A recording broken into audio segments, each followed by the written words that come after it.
je reviens à ma petite croissance de la consommation d'énergie par personne, parce que ça va vous montrer pourquoi est-ce que je pense que sur la partie aval, celle que je viens de vous exposer là, hein, en bas, pourquoi je pense que le problème, il n'est pas pour demain, mais en fait, il a déjà démarré à petite dose il y a 35 ans. Vous savez, il y a une expression souvent qui est « on va se prendre le mur ». En fait, je pense que cette expression ne veut rien dire. On ne se prend jamais le mur.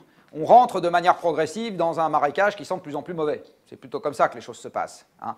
Et je pense que ce marécage, par petites touches, on y est déjà rentré depuis 35 ans. Alors pourquoi est-ce que je pense ça? À cause d'une petite règle de 3 que je vais vous proposer maintenant. Ma règle de 3, elle commence de la manière suivante. Elle dit que le PIB mondial est égal à lui-même. Et ça, je pense qu'on devrait être à peu près tous d'accord là-dessus. Je vais, à droite, diviser et multiplier par la quantité d'énergie consommée dans le monde. Donc là, je fais apparaître un premier terme, PIB sur énergie, enfin GDP sur énergie, qui est la quantité de PIB que je peux générer avec une unité d'énergie. Hein, c'est combien de dollars de PIB je peux faire avec un joule d'énergie. Et je multiplie ça par l'énergie mondiale. Et puis, je vais me ramener à la population, et donc je vais dire que le PIB par personne est égal à le PIB par énergie fois l'énergie par personne. Et là, je vais passer de cette expression à sa dérivée, ou plus exactement à son augmentation annuelle, et je vais m'autoriser quelque chose que j'ai le droit de faire au premier ordre, qui est de dire que l'accroissement du produit de droite est égal à la somme des deux accroissements, en négligeant le terme de deuxième ordre. Faites ça sur Excel, vous verrez que j'ai le droit de faire ça.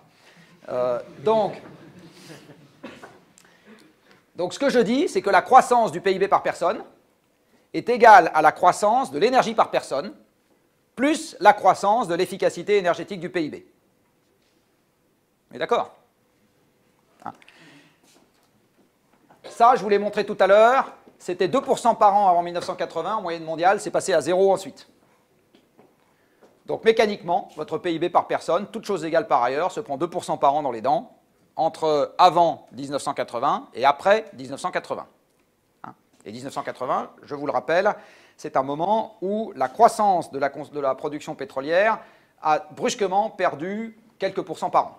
On était à 5,5% par an et on est passé sur les 30 ans qui ont suivi à 0,8. Donc ça s'est descendu de 5% très rapidement. Ce terme-là, ça fait 40 ans qu'en gros, bon an, mal an, il s'améliore d'une fraction de pourcent, on va dire 0,8 ou 0,9. Alors vous voyez, ce n'est pas une histoire totalement linéaire, hein. Il y a des espèces de petites marches d'escalier, là c'est la courbe bleue que vous avez là, mais enfin bon an, mal an, vous gagnez 0 quelque chose % par an, 0,8, 0,9.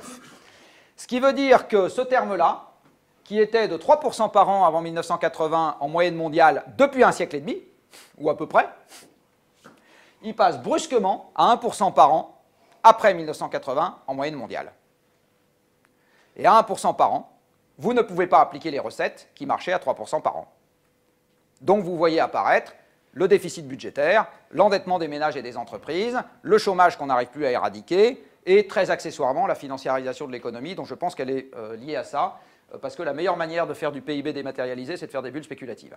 Voilà, si ça vous amuse, on pourrait y revenir pendant les questions. Non mais comptablement, ça marche très très bien.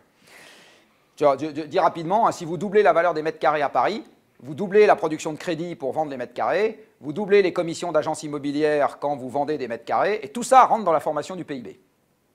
Hein, donc ça marche très très bien. Et vous n'avez pas augmenté d'1 gramme les flux de matière. Donc pour faire, si vous doublez la valeur des mètres carrés dans Paris, hein, donc faire des bulles spéculatives, c'est, vu la manière dont est construit le PIB, la meilleure façon de faire du PIB dématérialisé. Il n'y a pas mieux. Voilà, alors il y a quelques petits effets collatéraux, on n'a rien sans rien.